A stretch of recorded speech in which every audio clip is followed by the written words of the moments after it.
And our final guest this morning is a certified clinical counselor and mental health coach, Eloho Efemina. It's great to have you. You're welcome. Hi, Mike. Morning again. All right, the second time having you this month, and we're talking about the effect of divorce or separation, as it were, on children.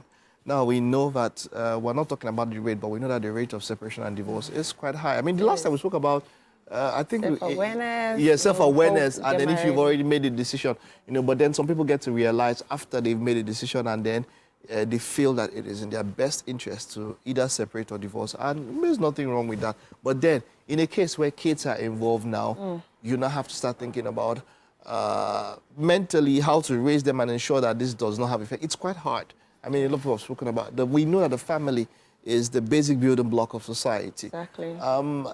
How is it possible, especially in a case where, differences, they're living apart, living separately. At times there is a custody battle, which at times even gets ugly. Messy, yeah. And then there are even times, there are even situations where there is no custody battle, and maybe one parent just decides to shirk their responsibilities and not even do anything. Many instances of all of this. Many. But how best can parents raise kids in this particular scenario? Wow. So I would say that you have to be honest with your children. In this part of the world, we don't really see the need for counseling for children, child and adolescent, because we have child and adolescent counseling. Okay. When your parents are going through this phase in their lives, the children are supposed to go through counseling, help them understand the situation. And if you cannot afford therapy for now, there's some things you can also do. Have honest conversations with them. What if they're too young?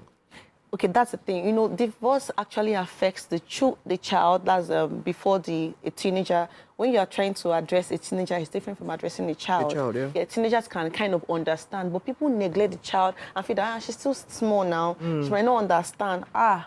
She will understand, because you can start giving her some unconscious thoughts. She might feel that when I was daddy and mommy were calling my name and they were quarreling, maybe I'm the cause of this particular separation, and the child start blaming themselves. And when they grow up, they start having this unconscious thought again that maybe marriage is not for me, and they start acting some type of way, and you wonder, why is this child acting this way? Because of the confusion he or she has seen growing up. So it's very important that as you're paying attention to a teenager, pay attention to a child also, and have honest, as the child is growing, have conversations. See, the reason why daddy and mommy are living apart is because of this. We love you. We love you. Don't, it doesn't change anything about you. It's not about you.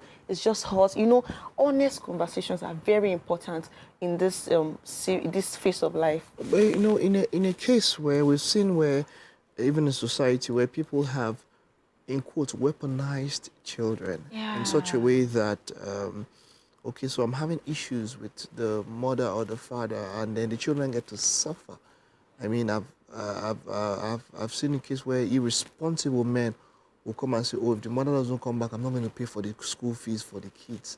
Your own children. Terrible. Your own children. Gross irresponsibility, ineptitude. Let's not even that one. There's no even need to ask Eloho why that something's wrong with you as a man. Very bad. As a man. But we also have cases where even women weaponize children. It's not a gender thing. It's not a gender thing. It happens both male and female. In those kind of scenarios, what would you have to say about the thing is, Mike, you see, I usually say something. Marriage is good. It's the two people involved that have problem.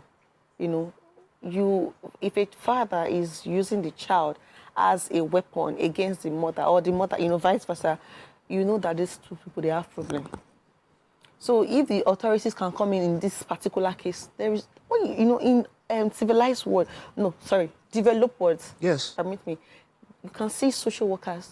They can't pick that child because True. the parents are not doing well. Very true. But where we are right now, we where don't you are do so things. irresponsible and you shouldn't have had a child. Exactly. You are a child yourself. You are having a child. Having a child. Can you imagine? In that kind of scenario. That's what so we are you having cannot. these days. Yes. A child Yes. having a child. They are not Yes. matured in their mind. And it's not about age. It's not about age. It's not about age. You have some very, very old children no and all of age. that. Well, it's not about age. Not about age. age. So in that, like you said, do we have access to social services? Let me not just assume. In Nigeria here. Huh.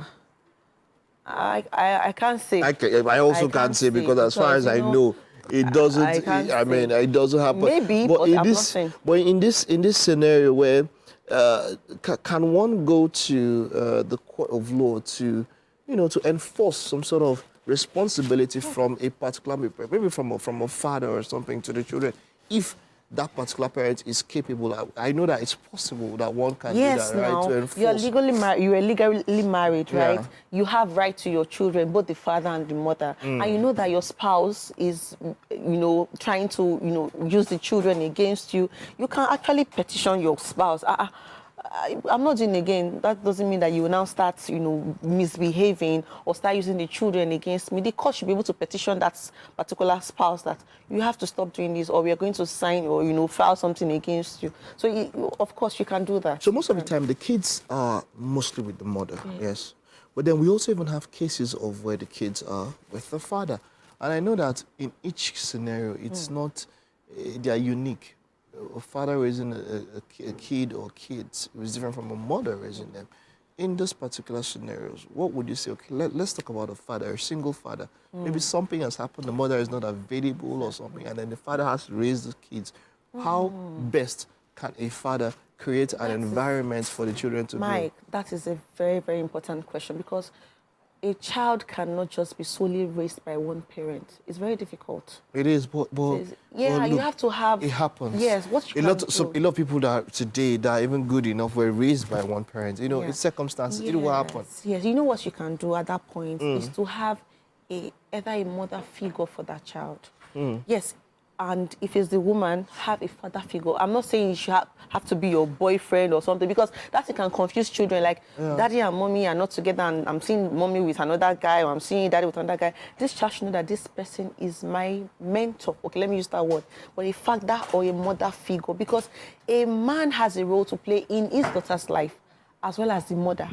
And in a son's life, the mother has a role also as much as the father. So you need to have both roles, the father and the mother. So if you don't have a wife right now, or you don't have a husband right now, have a father figure or a mother figure. If it's somebody that you look up to, please help me mentor this child. I cannot do it by myself. You understand? Because that particular space will be lacking.